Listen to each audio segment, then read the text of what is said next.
capítulo número 11. Essa foi a palavra que hoje cedo Deus colocou no meu coração. Lucas capítulo 11, apenas o primeiro versículo, que diz assim: E aconteceu que, estando ele a orar num certo lugar, quando acabou, lhe disse um dos seus discípulos: Senhor, ensina-nos a orar, como também João ensinou aos seus discípulos. Quantos podem dizer glória a Deus? Amados, nós vamos falar de uma palavra que talvez alguém nessa noite diga: mas essa palavra não era cabível para este culto, porque a gente tem os julgadores de palavra. Mas eu quero falar sobre essa arma infalível que é a oração. Essa arma que está sendo esquecida, relegada. Essa arma que está desusada já por muitos. E hoje pela manhã, quando eu acordei, que comecei a orar, o Senhor falou comigo sobre a necessidade de falar sobre oração. Na verdade, a gente ouve muita coisa sobre oração, mas o problema é porque a gente ora pouco. A gente tem seminários sobre oração, mas a gente continua orando pouco. A gente tem estudos sobre oração, mas a gente continua orando pouco. A gente tem cultos de oração, mas a gente continua orando pouco. A gente tem ciclos de oração, a gente tem campanha de oração, mas a gente continua orando pouco. Porque oração é um tema que ela tem que sair da teoria e ela tem que vir para a vida prática. Ninguém ora aprendendo sobre oração. A gente ora se ajoelhando e começando a orar. Aleluia. E essa arma é infalível. E hoje, quando eu estava orando, Deus disse assim: olha, Deus abriu assim um leque. Eu disse: Deus, eu nunca tinha pensado sobre oração como uma arma, no sentido de ver um campo. E o Senhor falava ao meu coração e dizia assim: imagine um campo de batalha, onde todo soldado sabe que ele tem que ter a sua arma para se defender do inimigo. Onde ele sabe que há uma trincheira e que essa trincheira tem soldados opositores e que se ele vacilar e perder a arma, ele perdeu a chance de defesa. Agora imagine esse soldado que ele não está só. Em toda a guerra, o soldado vai para lá e ele está com um grupo de guerrilheiros, um grupo de soldados. Porém, a nossa guerra, ela é tão mais acirrada, mais aguerrida, que nós estamos num campo de batalha e não estamos só. A responsabilidade é tão grande que nós estamos nesse campo de batalha com a nossa família. Nós estamos com a nossa mulher. Para os homens estão com as suas esposas, seus filhos, seus parentes e seus familiares. Agora imagine o que é você estar num campo de batalha, onde está você e toda a sua família, e você tem uma arma e você perde essa arma. Como você vai resguardar a sua casa? Como você vai evitar a morte da sua família? Como você vai defendê-la do inimigo, do adversário, do opositor? E é exatamente essa ideia que a gente tem que ter. É que nós não vivemos um Alice no País das Maravilhas. A gente vive em um campo de batalha, aonde há um inimigo sagaz, perverso, terrível, e que a gente tem que estar munido dessa arma. E não há outro recurso nessa batalha, não há outra arma que possa substituir essa chamada oração. Nessa batalha não há outro escape, não tem como haver uma outra saída. Só essa arma chamada oração nos garante vitória.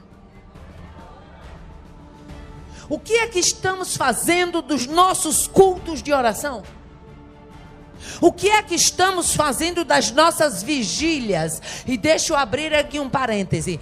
Eu cresci na fé, pastor Reinério, dentro de vigília. Quando eu aceitei Jesus, Jesus já tinha um negócio comigo. Jesus me rebolou logo dentro das vigílias. Eu me lembro que eu ia naquela redondeza ali, Pataxó, Piató, Ipanguaçu, aquelas cidadezinhas que na época muitas delas eram distritos apenas de Açu. Nós ia para ali tudo participar a noite toda de vigília. E deixe-me fazer uma ressalva: as vigílias de antigamente eram vigília, não era cantarola, não era o povo indo para a igreja pensando numa garrafa de café no amanhecer do dia, não. Era o povo indo para a vigília sabendo que antes que o dia amanhecesse, Jesus ia estar na casa, Jesus ia falar com o povo, Jesus ia batizar, Jesus ia curar, Jesus ia renovar, Jesus ia resgatar, as vidas iam ser libertas e alguma coisa ia acontecer. E eu cresci dentro de vigília. A minha fé foi forjada dentro de trabalho de oração. E o que me chama a atenção, irmãos, é porque eu me lembro que uma certa feita eu comecei a ir para as vigílias e engravidei. E quando já estava bem pesada, com 8 meses, Joatan tinha um Fiatzinho 147. Era 147, não era, amor, o Fiatzinho. E eu ia bater nas vigílias, tudo. E os irmãos começaram a ficar preocupados. E chegaram para ele e disse: irmão, deixa essa mulher em casa. Porque essa mulher, estou vendo a hora ela um dia entrar em trabalho de parto dentro de uma vigília. E Joatan disse: irmão, ela quer vir, ela não perde não, ela gosta de estar aqui. E ele veio: minha filha, você não quer ficar em casa? Eu digo: se a menina tiver que nascer, nasce dentro da vigília, mas eu não saio da vigília. Aleluia. Mas o que é que nós precisamos entender? Que esta arma infalível, chamada oração, ela pode possibilitar. Aleluia. Primeira coisa que a gente tem que ter em mente é que esta arma infalível, ela nos preserva em meio à tentação. Por que é que tem tanto crente fazendo besteira, caindo na esparrela? Por que é? É porque está faltando o manuseio da arma chamada oração. Se você for para o Salmo 141, versículo 8 a 10, o salmista diz assim: mas os meus olhos te contemplam, ó Deus, porque, Senhor, em ti confio. Não desampares a minha alma, guarda-me dos laços que armaram, dos laços corrediços dos que praticam iniquidade. Caiam os ímpios nas suas próprias redes, até que eu tenha escapado inteiramente.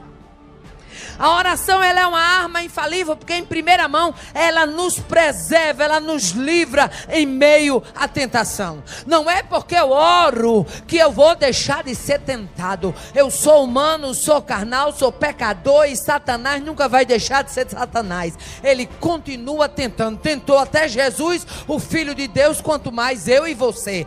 Mas uma coisa é certa, é quando a gente está munido com a vida, com esta arma infalível, a oração, o laço se quebra, a gente escapa, a gente sai do outro lado dizendo que o Senhor é o nosso Deus e que Ele nos preservou dos laços corrediços da morte.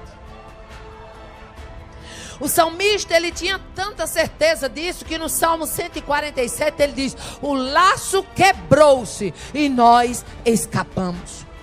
Você não tem ideia de quantas vezes Satanás preparou a artimanha, a armadilha, o açaplã, certo que o seu pé ficaria preso. Mas hoje está você aqui, dizendo que o Senhor permanece fiel, permanece dominando a sua vida e guardando os seus pés. Então, em primeiro lugar, a oração é uma arma infalível porque ela nos preserva em meio à tentação. Não tem como ser preservado na tentação se não for orando. Já imaginou? Quantas vezes o inimigo preparou, arquitetou, fez, enfeitou, porque ninguém pense que Satanás vai chegar com um garfo de tridente, com um chifre rabudo, não. Ele vem com um sapatinho de lã, com arrumação, com uma proposta aos seus olhos tentadora, aos seus olhos vantajosa, para pegar você. Mas esta arma, chamada oração, aleluia, te aproxima de Deus de uma forma tão gloriosa, que o Espírito Santo se revela. O Espírito Santo começa a te dar o itinerário, começa a te livrar. Oração é uma arma tão poderosa que a Bíblia diz que o rei da Síria ficou encabulado, porque ele preparava armadilha para Israel em tal e em tal lugar. E a Bíblia diz que quando ele preparava as armadilhas, Israel escapou. E para deixar claro, a Bíblia diz: escapou não foi nenhuma nem duas vezes, ou seja, mais de duas vezes, várias vezes, ao ponto do rei ficar tão irado, chamou os seus súditos e disse: quem de nós é pelo rei de Israel, que está cabuetando, contando lá? Alguém salta e diz: nenhum de nós não. É porque, ó rei, lá há um homem chamado Eliseu, e tudo que tu pensa na tua câmara de dormir é revelado. Oração revela a trama do inferno. Oração revela a artimanha de Satanás. Desbarata o inferno. Desnuda a armadilha. E você escapa. Aleluia. Por que é que a oração é uma arma infalível? Porque ela nos livra de inimigos poderosos.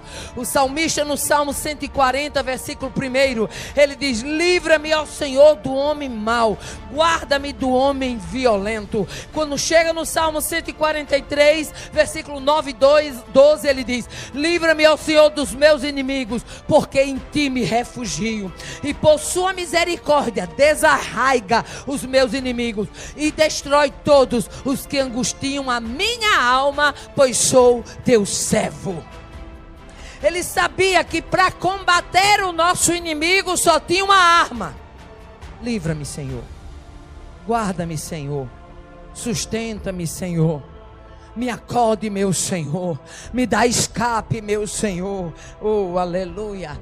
A oração é uma arma infalível, porque ela nos livra de inimigos poderosos. O que a gente jamais imaginou que a gente conseguiria se sobrepor, por meio da oração a gente se sobrepõe. O salmista ainda no Salmo 64, ele diz: ouve, ó Deus, a minha voz, a voz na minha oração, e livra a minha vida do horror do inimigo.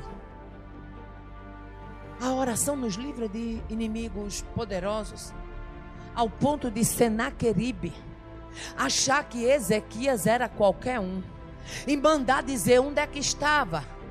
Onde é que estavam os deuses das nações pelas quais eu passei? Onde é que estavam os deuses de Rena, Sefavaim e Iva, que não livraram as suas terras das minhas mãos?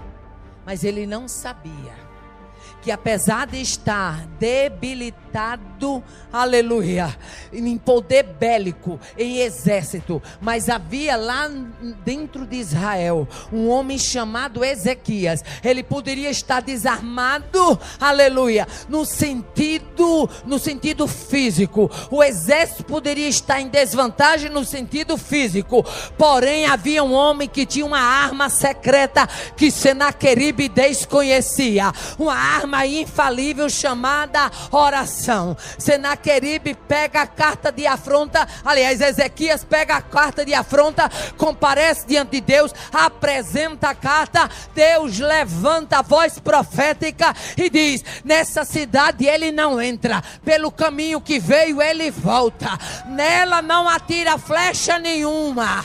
Oh, aleluia. E a Bíblia diz que apenas um anjo destruiu o arraial, 185 mil. É essa arma que a igreja precisa para vencer. Oh, aleluia. Arma reserva. Arma infalível. Arma invisível aos olhos de Senaqueribe, mas atenta aos olhos de Deus. Essa arma é tão poderosa que lá no 2 Crônicas capítulo 20, a Bíblia diz que chega um mensageiro e diz para Josafá: Josafá, vem contra ti 3 grandes multidões. Vem Amonita, Moabita e os moradores da montanha de Seir, que são os Edomitas. Tinha Edomita, tinha Moabita, tinha Amonita, mas Josafá tinha joelho. E onde se tem joelho, o inferno tem que abrir as portas e sair do meio, porque a igreja passa. Eu desconheço batalha que entre essa arma chamada oração para não se ter vitória. A Bíblia diz que Josafá pôs Judá e Jerusalém numa campanha de jejum e de oração. Josafá, irmão, era um crente invocado. E crente invocado, quando ele é desafiado, ele tira período de oração e de jejum, que nem ele sabe que tinha força para aquilo. Botou todo mundo para jejumar, se prostrou e colocou diante de Deus. Disse: olha, Deus, é bem verdade que a gente não tem força para resistir a essa multidão. Força a gente não tem, mas tem uma coisa: os nossos olhos vão ficar fitos em ti. Ai, como Deus gosta de crente dependente. Ah, como o Espírito de Deus se alegra quando um crente dependente diz: eu estou aqui porque eu sei que só tu pode me socorrer, só tu pode me ajudar. Aonde tem um crente dependente, tem um Deus amoroso, gracioso, estendendo a mão para levantar e dar vitória a este crente dependente. Quando Josafá diz para Deus que ele não tinha força para resistir, a Bíblia diz: e veio o Espírito do Senhor sobre Jaaziel no meio da congregação. Eu vou repetir porque Deus está me dando graça e autoridade para isso. Veio o Espírito do Senhor sobre Jaaziel. Aonde tem oração, o Espírito de Deus se manifesta. Aonde tem oração, o Espírito de Deus se revela. Aonde tem oração, o Espírito de Deus traz resposta. Remenivia-se. Veio o Espírito de Deus sobre a congregação e disse: ouvi-me, Josafá. E sabe que eu gosto de Deus? É porque Deus não é gago, não. Deus falou, está falado. Deus não tem conversa cortada, nem emendada, nem ajeitada, nem... Não, Deus falou, está falado, acabou a conversa.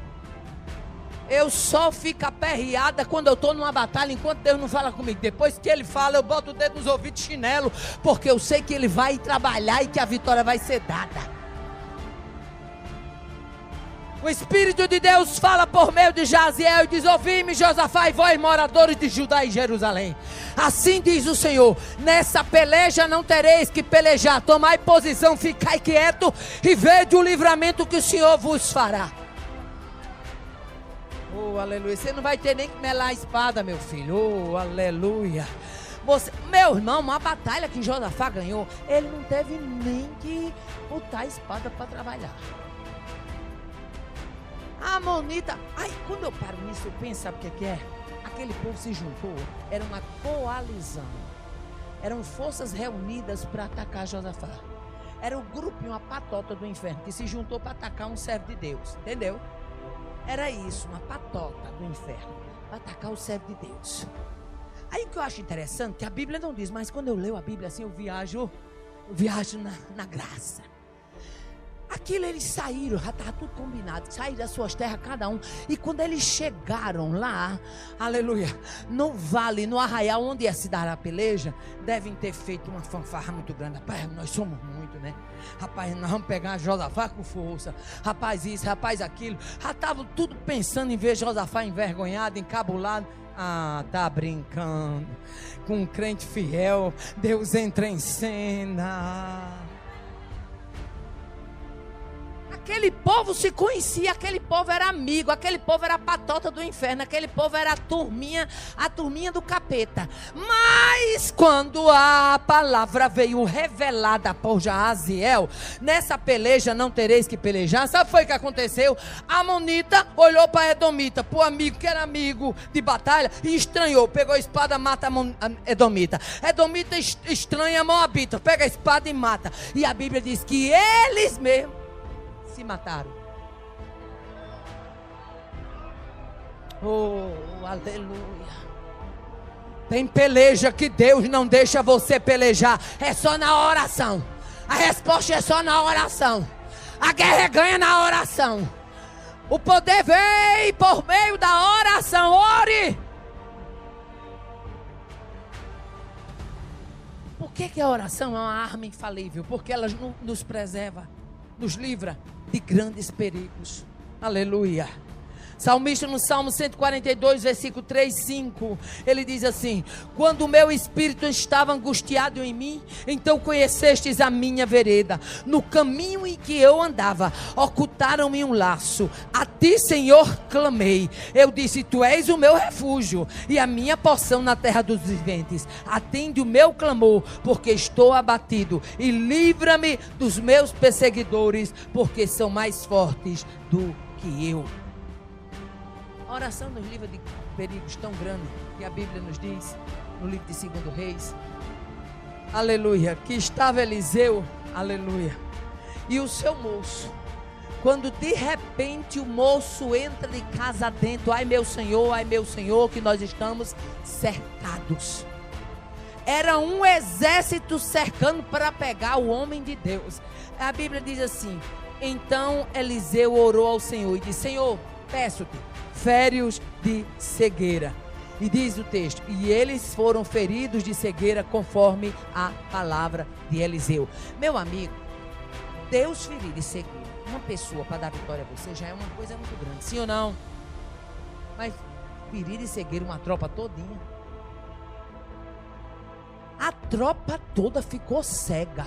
Eliseu recebeu eles. Eliseu leva eles para o centro de Samaria. Eles sendo guiados por Eliseu, pelo homem que eles tinham vindo buscar. Quando entra dentro de Samaria, que o rei vê, que o rei entende o que estava acontecendo ali, o rei diz assim: feri-los-ei, feri-los-ei. Aí Eliseu: não, você vai ferir quem você pegar com o seu arco ou com a sua espada. Aqui eu quero só que você dê um jantar para eles. Eu quero mandar eles para casa, que é para eles aprenderem a respeitar o meu Deus. Oh, aleluia. Uma tropa toda ferida de cegueira, porque alguém orou. Aí tu fica aí batendo biela, desanimado, jururu, capenga, com medo, porque tem uma vizinha encrenqueira. Vai ler Bíblia, vai ler a Bíblia. O Deus que feriu um exército todo de cegueira vai fazer uma obra de maneira que você fica até invisível. Aleluia. Nesta noite eu recebo graça e autoridade de Deus para dizer que perseguição do inferno vai ser acabada. Ora, crê no poder desta arma infalível chamada oração. Não faça dos cultos de oração uns cultos vazios, mas tenha uma vida de oração. Por que é que esta arma ela é infalível? Aleluia, porque nos livra, aleluia, de grandes perigos. A Bíblia nos fala que Davi estava na caverna, fugitivo de Saul. 2 Samuel capítulo 22, aleluia. Nos diz em 1 Samuel, se você olhar 1 Samuel 22, conta o estado de Davi. 2 Samuel 22 já conta a vitória de Davi. 2 Samuel 22 e 1 diz assim: então Davi se retirou dali e escapou para a caverna de Adulão. E ouviram seus irmãos e toda a casa de seu pai que ele descera ali. A perseguição era tão terrível, Saul era tão terrível, que a Bíblia diz que não houve nação nem reino que ele não procurasse. Era uma coisa séria. Saul perseguiu tanto Davi que ele esqueceu as fronteiras de Israel. Os filisteus chegaram a invadir. Por quê? Porque Saul estava obcecado. Sabia que tem gente que ele fica obcecado, o negócio dele não é outra coisa, o foco é você, porque o inferno já colocou esse intento. Mas Deus nesta noite manda te dizer que você não tem que estar com medo dessa arrumação, não. Você tem que orar, porque o Deus que deu escape a Davi é o Deus dessa igreja, não é outro, não é o mesmo que está disposto a trabalhar dando escape até hoje. Aí quando a Bíblia fala em 1 Samuel 22 que Davi teve que ir para a caverna de Adulão para poder se refugiar, fugir da presença de Saul, para ver se aliviava aquela perseguição. Aí é como se o 2 Samuel 22 viesse em resposta ao 1 Samuel 22. E diz assim, aleluia, 2 Samuel 22. E falou Davi as palavras deste cântico. Agora diga comigo. Era perseguido, mas agora cantava. Era perseguido, mas agora cantava.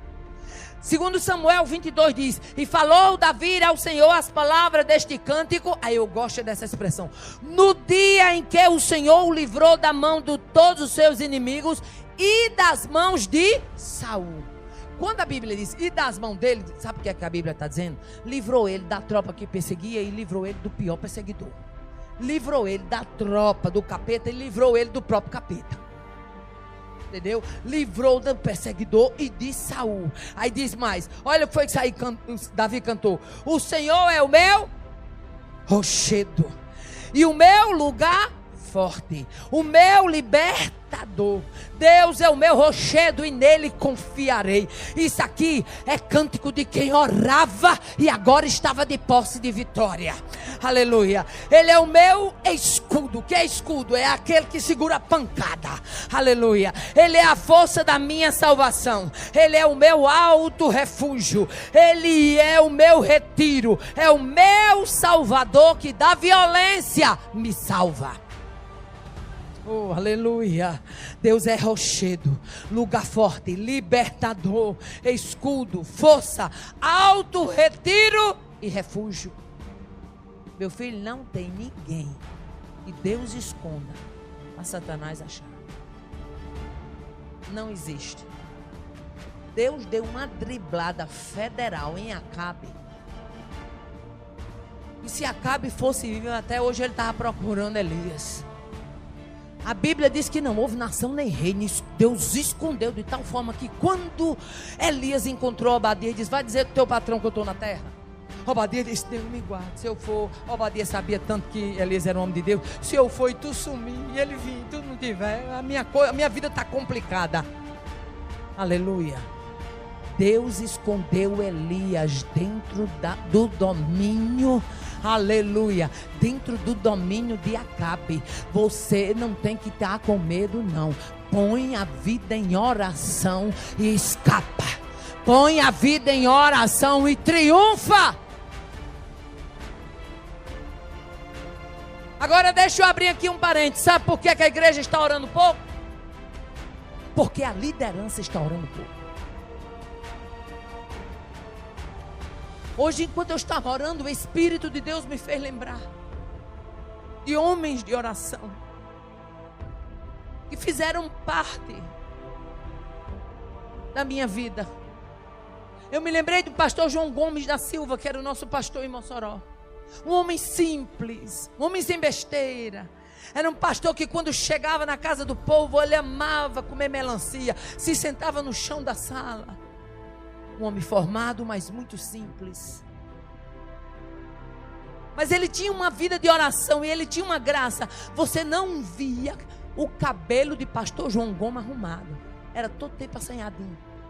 Mas tinha uma coisa, quando ele pegava o microfone, que ele saudava a igreja, que ele dava a palavra, se ele quisesse uma ajuda da igreja para uma determinada obra, para um determinado fim, e ele desse aqueles 3 fungadinhos que ele tinha costume de dar, e ele rolasse assim o cabelo, a mão na cabeça, meu irmão, podia passar a salva, porque Deus estava dando graça, e a igreja arrecadava o que precisava.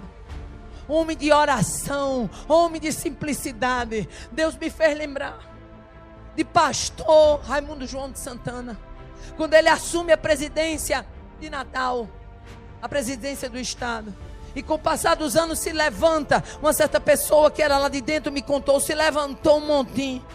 E alguém chegou no gabinete e olhou para ele e disse: pastor, o senhor tem que tomar algumas providências, porque está acontecendo isso, isso e isso. Ele disse: já tomei. Aí o obreiro se animou: foi o que o senhor fez? 3 horas da manhã eu já entreguei para quem podia resolver.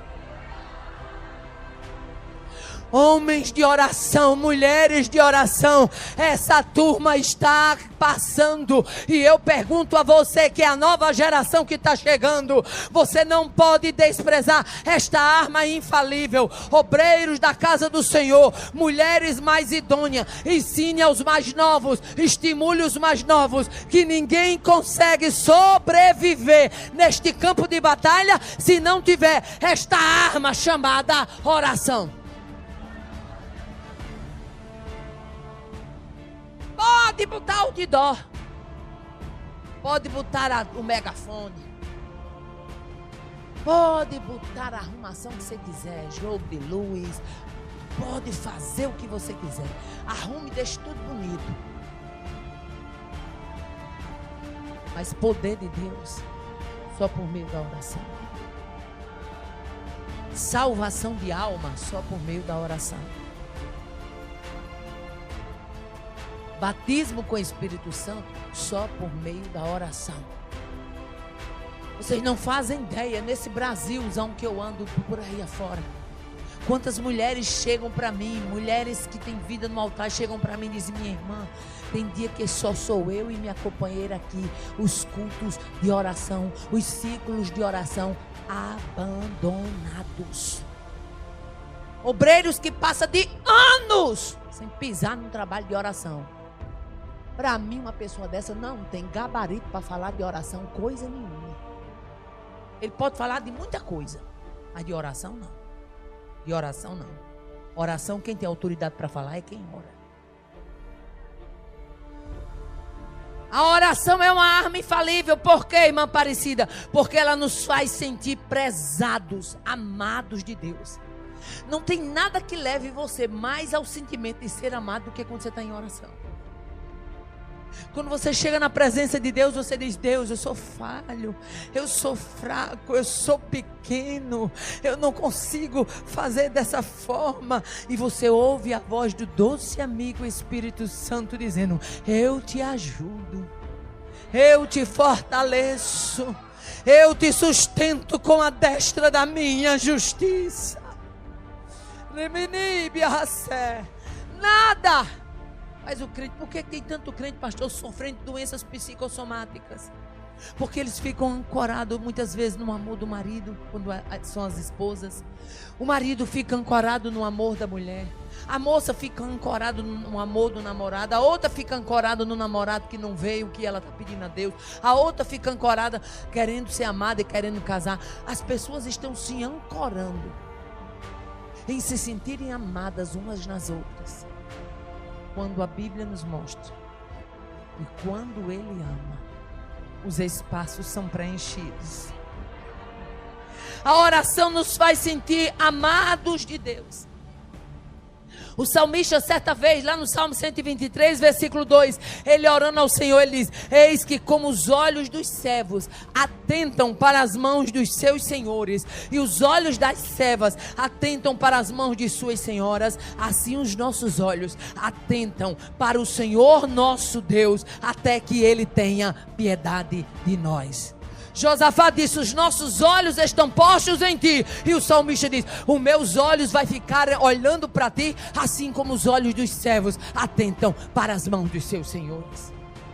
A oração nos faz sentir amado de Deus. Lá no livro de Daniel, capítulo 9, versículo 23, eu vejo isso como uma resposta de Deus para quem precisa se sentir amado. O anjo chega e fala para Daniel: no princípio das tuas súplicas saiu a ordem, e eu vim para te declarar, porque és muito amado. Toma, pois, sentido e olha a palavra e entende a visão. Sabe o que o anjo estava dizendo? Eu demorei aos seus olhos, mas eu estou aqui. Mas desde que você começou a orar, que começou a sair uma ordem. E eu estou aqui, Daniel, porque você é amado. Nesta noite é noite de se sentir amado. É noite de saber de que o Deus que te ama, Ele libera a ordem e o anjo vem. Já imaginou que você está numa luta e Deus vai mandar um anjo dizer assim: eu vim porque tu é amado. E tem mais, eu vim dizer só que não vim só dizer que tu é amado, não. Só isso já dava para Daniel ter ficado satisfeito. Eu vim porque quero dizer a você que já saiu a ordem. Oh, aleluia. Já saiu a ordem. Quem ora, meu querido, desentrava a ordem que vem do céu. Aleluia. Por isso que Esdras, na sua palavra, diz assim, aleluia, o escritor de Esdras, ele diz assim: olha, o Deus que se move pelas nossas orações. A oração nos faz sentir amado. A visão com Gabriel foi uma visão profunda. Foi na 70ª semana. 70 semanas o homem orava. Aí tem crente, começa a orar de manhã e já quer resposta de noite. Tome intento. Tome intento. Esse negócio de você querer orar e já vem a resposta, é para parar de orar. Deus sabe, até isso Ele te treina. Ele coloca você na bigorna, coloca você, possibilita você a viver um problema, permite o problema para exercitar você no campo da batalha da oração. Portanto, quando a prova chegar, diga: nada mais é para mim estar no campo, porque Deus tem um segredo comigo no campo da oração.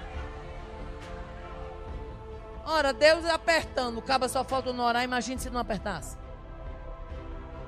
Imagine se não apertasse. Aleluia.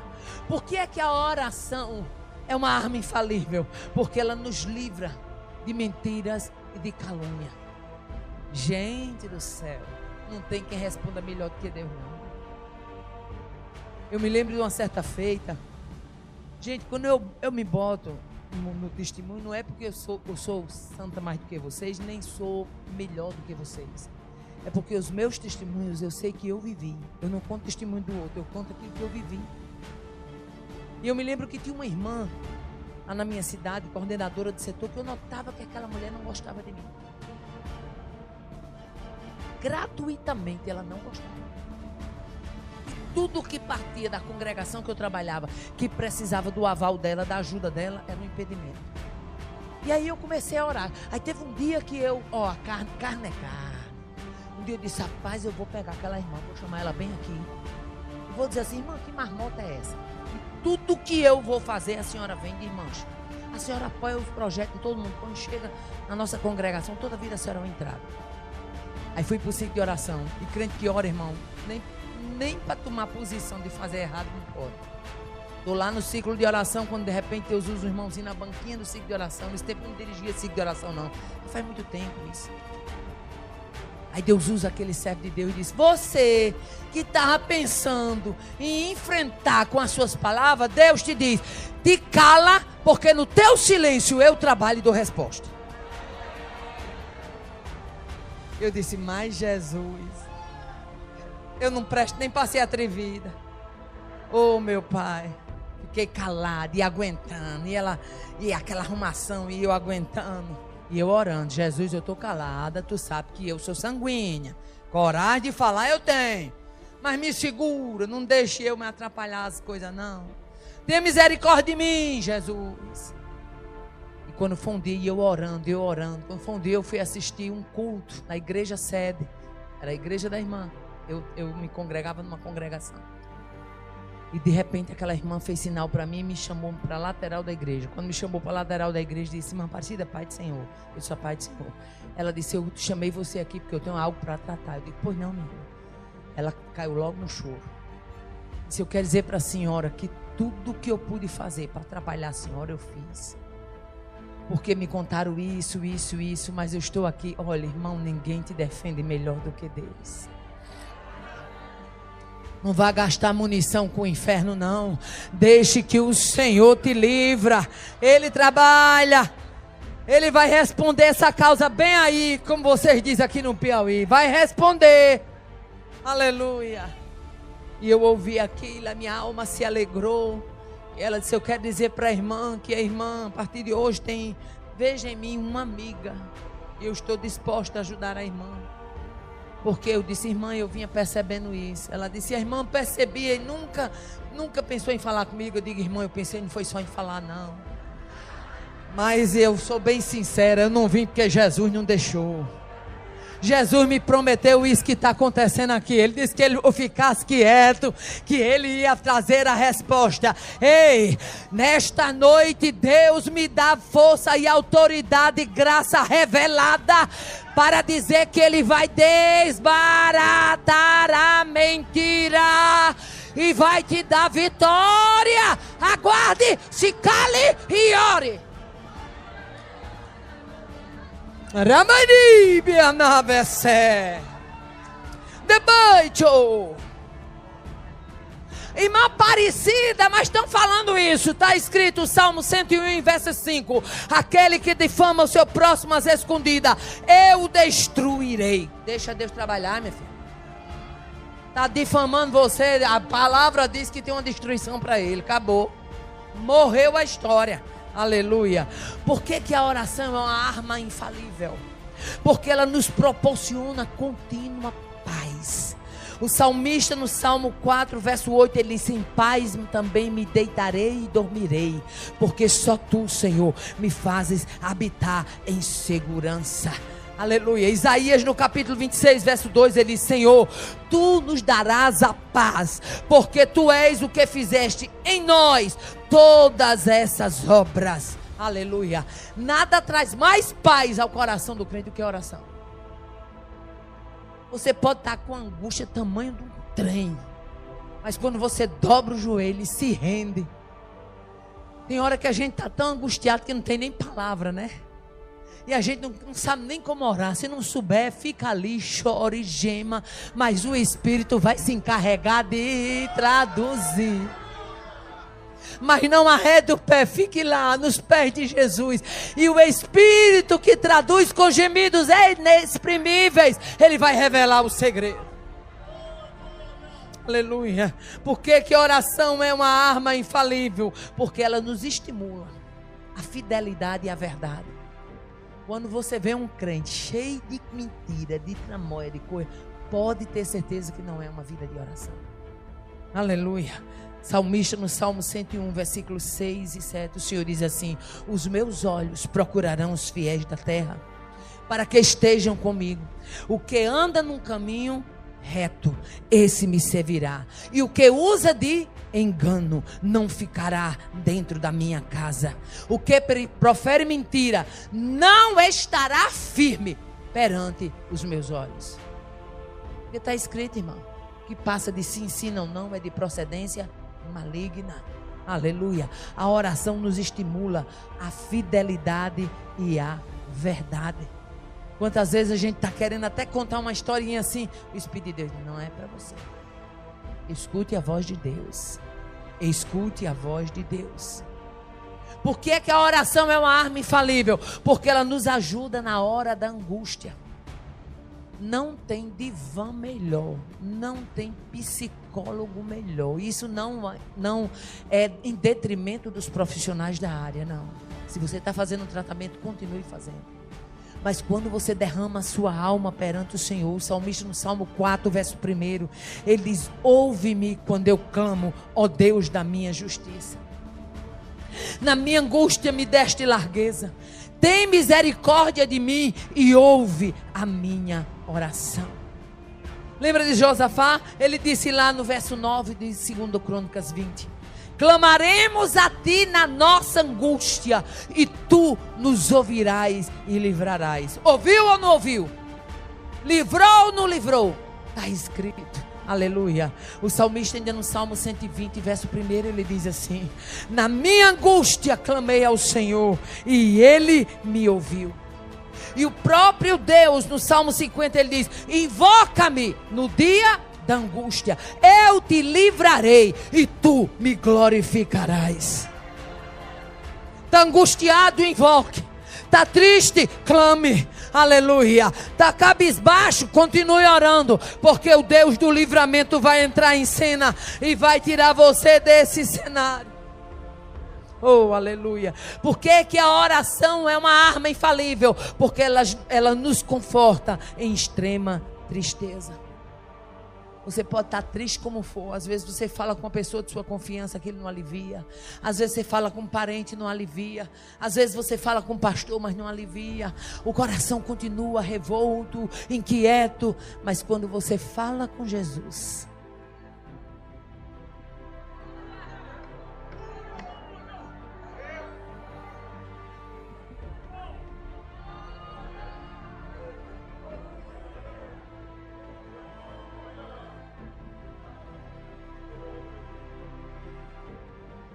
quando você fala com Jesus, Ele abre um cenário que você ainda não tinha visto. Não tem quem nos conforte em extrema tristeza como Jesus. O salmista no Salmo 13, ele diz assim: até quando consultarei com a minha alma, tendo tristeza no meu coração cada dia? Até quando se exaltará sobre mim o meu inimigo? Atenta em mim e ouve-me, ó Senhor meu Deus. Alumia os meus olhos para que eu não adormeça da morte, mas eu confio na tua benignidade e na tua salvação meu coração se alegrará. Em outras palavras, ele diz: eu estou triste, eu estou angustiado, mas eu confio no teu livramento, e eu sei que eu vou cantar, eu sei que eu vou escapar. A oração, ela nos conforta em extrema tristeza. É ainda o Salmo 16, verso 9, ele diz: portanto está alegre o meu coração, e se regozija a minha glória, também a minha carne repousará segura. Já imaginou quantas vezes você desceu? Quem já teve uma experiência de chegar na presença de Deus assim, parece um gatinho miando? Não é assim? Fraquinho. Mas depois que você tem uma conversa com Jesus, o gatinho vira leão. O que é que aconteceu? Oração. O que é que mudou? O cenário continua o mesmo. O que é que mudou? É porque a oração, ela te leva para uma dimensão espiritual que você não passa a ver um cenário sobreposto sobre a sua vida, mas você passa a ver o Deus do cenário sobre a situação. Quando você ora, você passa a ver a intervenção de Deus antes que ela aconteça. Quando Moisés reúne Coré, Datã e Abirão, você imagine o que é você guiar um povo, ter cuidado com o povo, ter aquela congregação trabalhosa e ter uns camaradas como Coré, Datã e Abirão se levantando e a pedra no sapato de Moisés.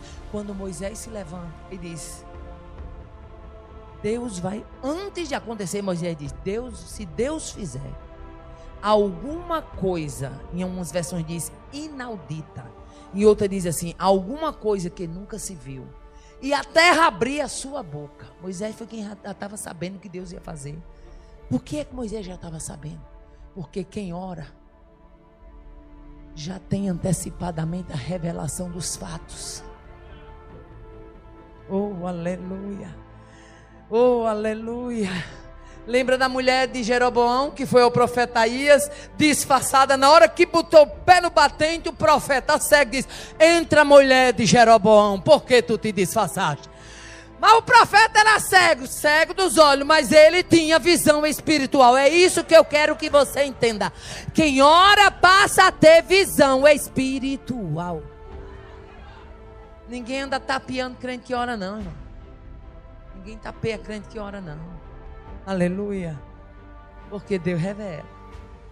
Oh, aleluia. Eu imagino mesmo que a mulher de Jeroboão deve ter dado um passo para trás.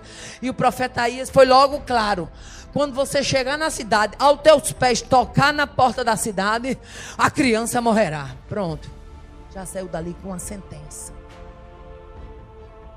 É isso que a oração faz. Aleluia. ela nos conforta em extrema tristeza e ela abre o cenário para a gente ver o que está acontecendo.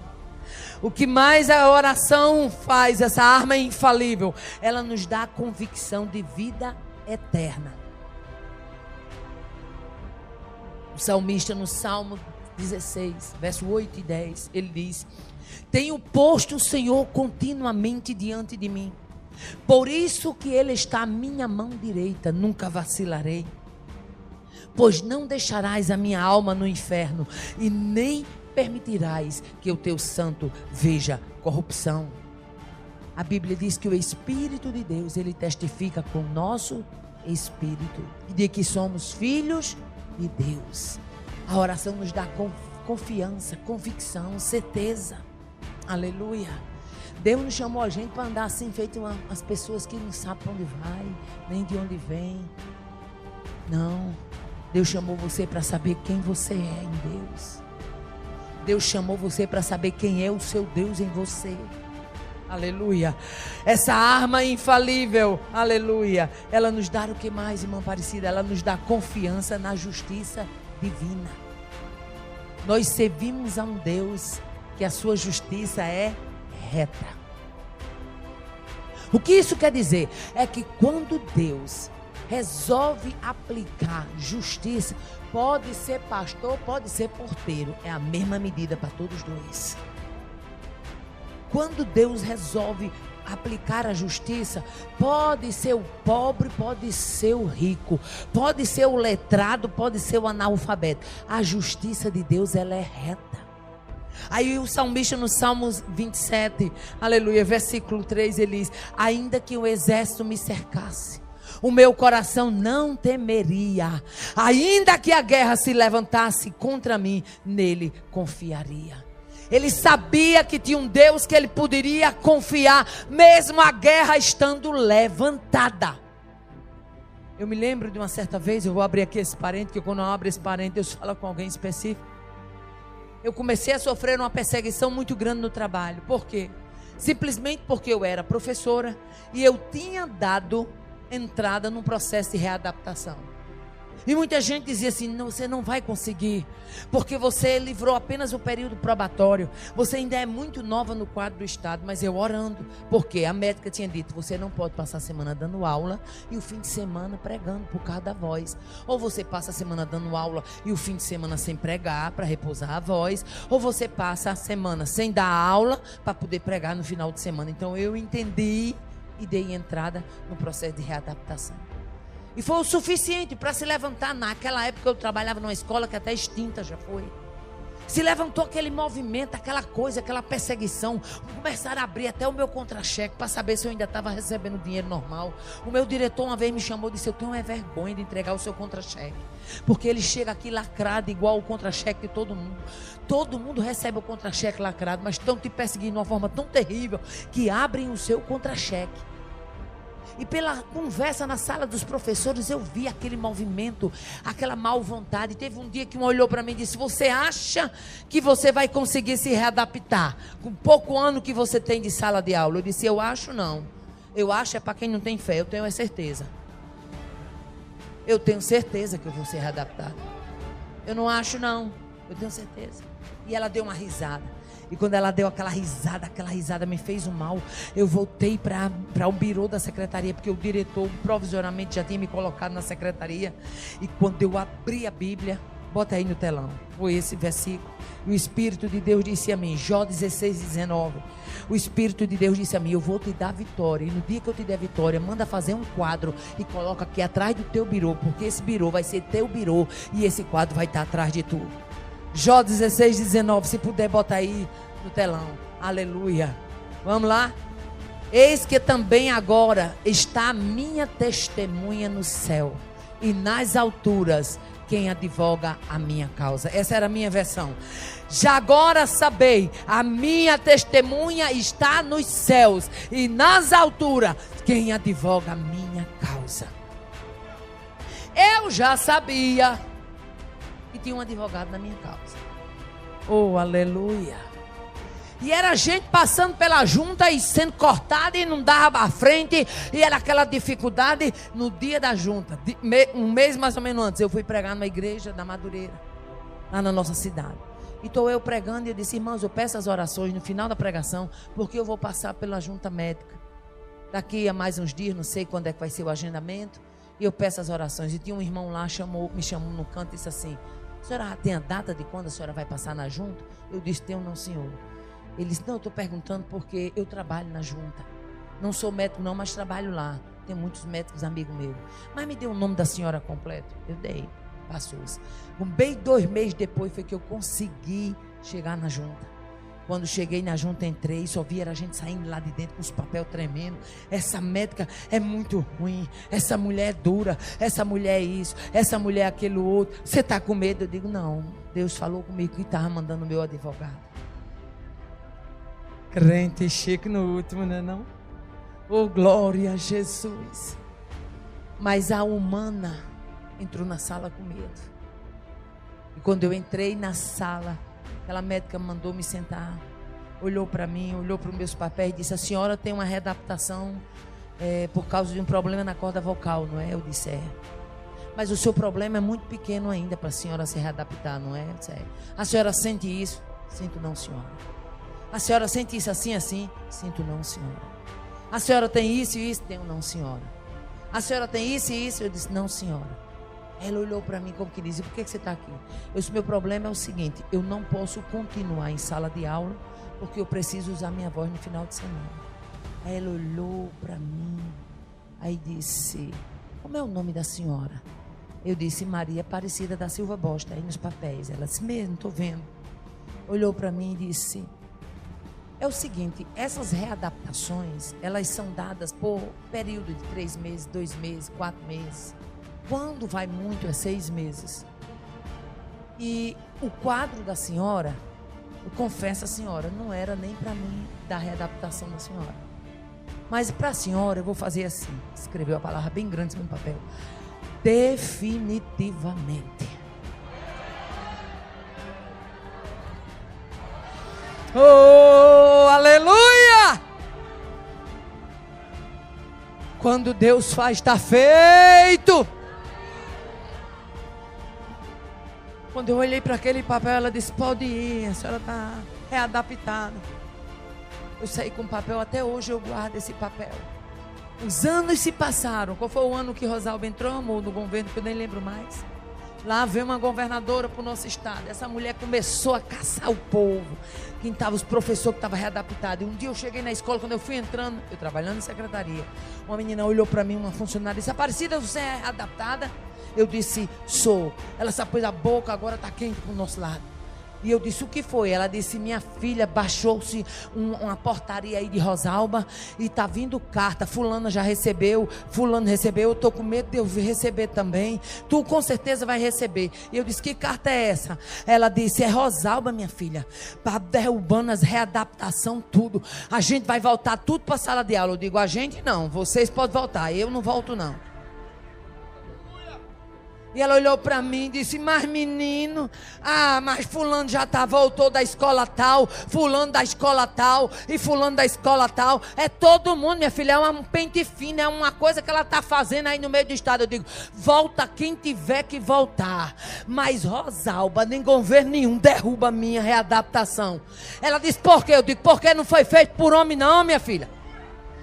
Quem fez negócio comigo foi Deus, foi Deus, foi Deus, foi Deus, foi Deus. Oh, aleluia. Clama-me no dia da angústia, eu te livrarei e tu me glorificarás. Oh, aleluia. Veio carta para todo mundo, teve gente voltando para a sala de aula, até hoje. Não chega mais, que eu estou aposentada. É esse o Deus que você serve. Olha para quem está do seu lado e diz: não larga esta arma é infalível. Eu quero ver você no culto de oração. Diga para esse irmão: eu quero ver você nos trabalhos de oração.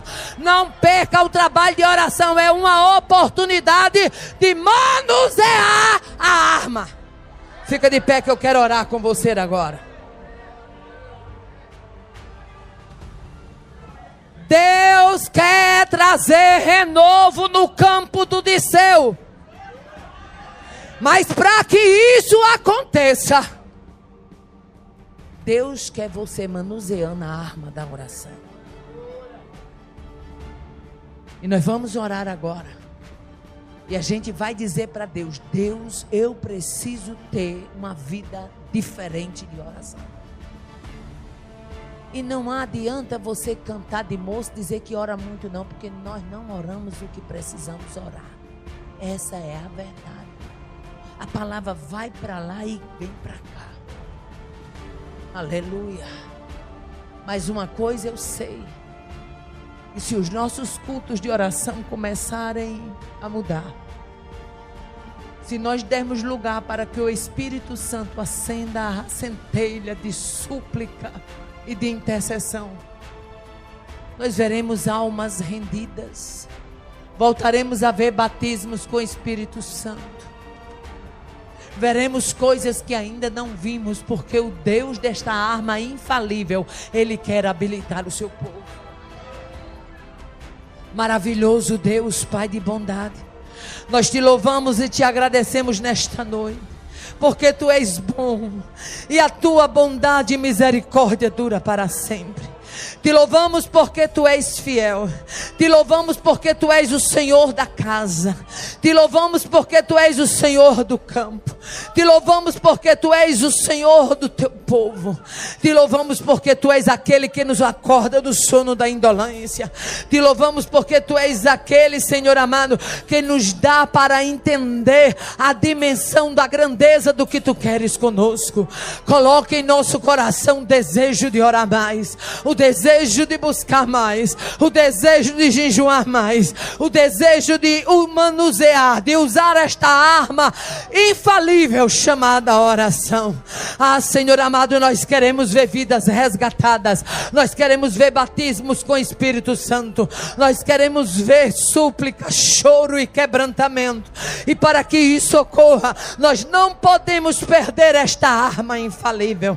O campo está minado, a situação está feia, mas tu és o Senhor da nossa história, tu és o Deus da igreja, tu és o Deus que acende a centelha da oração no coração do teu povo.